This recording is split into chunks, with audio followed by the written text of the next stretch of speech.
Kabar soal tercapainya kesepakatan damai AS-Iran digaungkan Trump dan Perdana Menteri Pakistan. Namun, Iran membantah dan enggan melepas nuklir.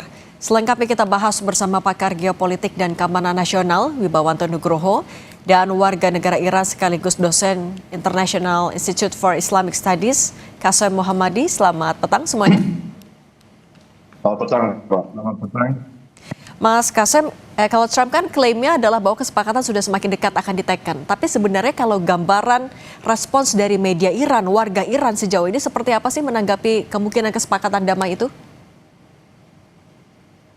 Ya, pertama kita harus ketahui bahwa kalau warga Iran sudah beberapa kali sudah mencoba perundingan dan negosiasi dan bahkan kesepakatan bersama Amerika Serikat, dan sayangnya itu dilanggar oleh pihak yang lain, yaitu Amerika Serikat. Oleh karena itu, kalau rakyat Iran dan saya kira juga pimpinan Iran itu, mereka tidak hampir percaya dengan 100% bahwa kesepahaman macam itu atau bahkan kesepakatan yang mungkin akan diadakan di antara Iran dan Amerika Serikat akan dilanjutkan, mereka akan dihormati mereka.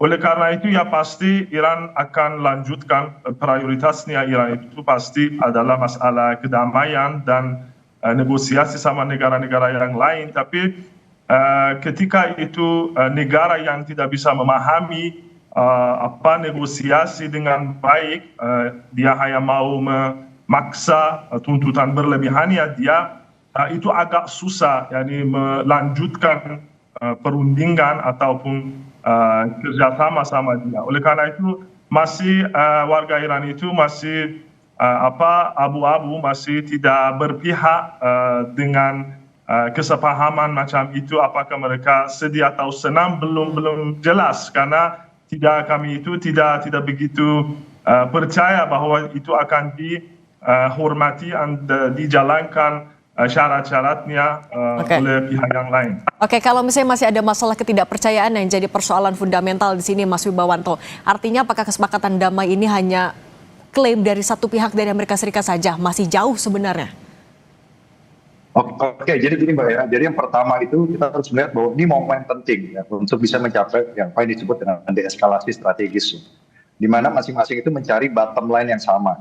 Dari Amerika itu, Trump saat ini mencoba meninggalkan legacy perdamaian di Timur Tengah, ya, dan mengirimkan pesan kepada global audience bahwa Amerika bisa berkontribusi signifikan untuk menstabilkan kembali kondisi di Timur Tengah dan mewujudkan kondisi yang disepakati bersama. Itu poin itu. Tetapi kita harus garis bawahi bahwa isu perdamaian antara Amerika dan Iran itu bukan hanya masalah nuklir, Mbak, tapi masalah balance of power yang ada di Timur Tengah, masalah keamanan Israel, masalah proksi Iran, masalah orientasi geopolitik Iran, dan masalah Hormuz dan apa yang menjadi aset global yang harus yang bisa merupakan aset global atau disebut dengan public common, ya, South Hormuz. Nah, sekarang isunya adalah bukan Amerika atau Iran itu mau berdamai atau bisa berdamai, tetapi bagaimana kepercayaan itu dimulai saat ini untuk dibangun kembali setelah 47 tahun itu mengalami rivalitas dan konflik yang belum berkesudahan. Dan itu masih mungkin, Mas. Jadi di sini kita coba melihat dari perspektif diplomasi.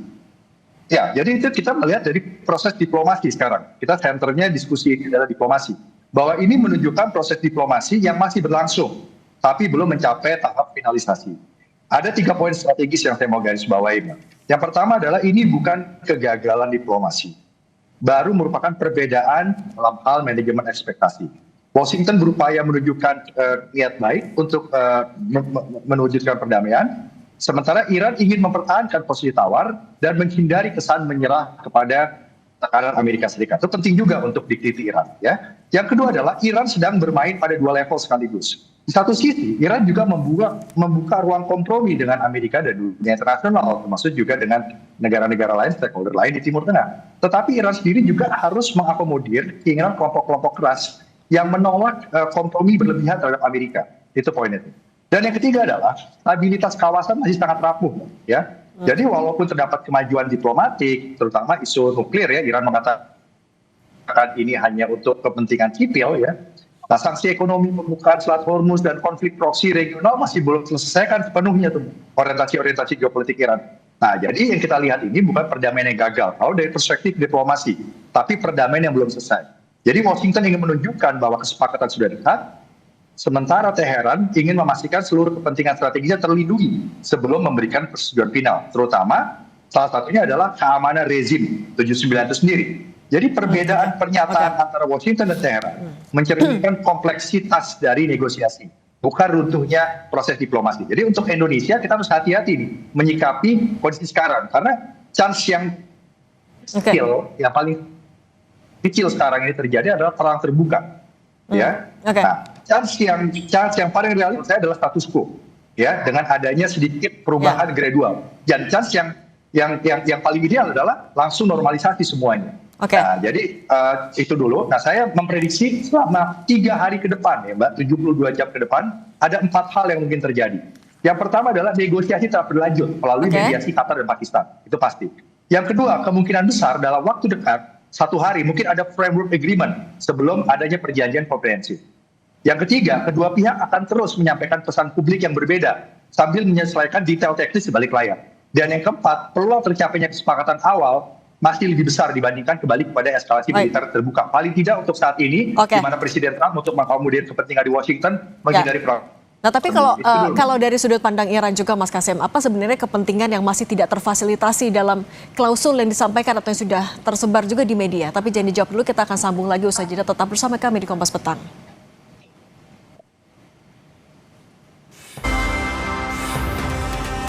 Kita lanjutkan lagi dialognya, Mas Kasim. Meneruskan yang tadi, dengan kondisi masyarakat Iran yang masih abu-abu dengan intensi dari Trump, pembuktian seperti apa yang menurut warga Iran akan bisa mengubah pandangan warga Iran menjadi lebih optimistis terhadap kemungkinan perdamaian?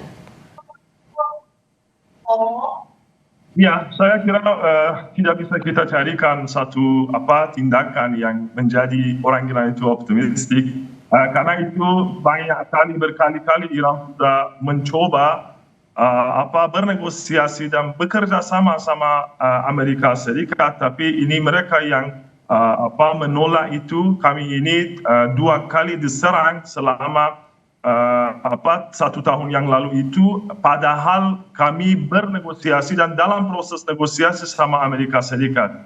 Oleh karena itu saya kira mereka tidak bisa terpercaya kepada mereka. Yani Iran itu, warga Iran tidak percaya. Dan itu juga bukan hanya warga, saya kira kalau pimpinan Iran juga begitu. Dr. Arakci itu menjualnya Iran, dia juga umumkan bahwa kesepahaman atau bahkan kesepakatan sama Amerika Serikat itu bukan artinya kita hanya mempercayai kesepakatan itu, karena beberapa kali sudah dibuktikan bahwa jaminan atas kertas tidak akan mematuhi komitmen yang komitmen oleh pihak yang lain. Oleh karena itu saya kira ada 2 hal yang akan dijalankan oleh Iran. Pertama, saya kira bersama sekutu Amerika Serikat di Teluk Persia, Iran sudah umumkan kepada mereka bahwa Teluk Persia itu adalah baik untuk semua, kalau masalah bisnisnya, dagangnya, ataupun masalah menjual minyaknya, keamanannya, semuanya untuk semua pihak atau semua orang atau sama sekali.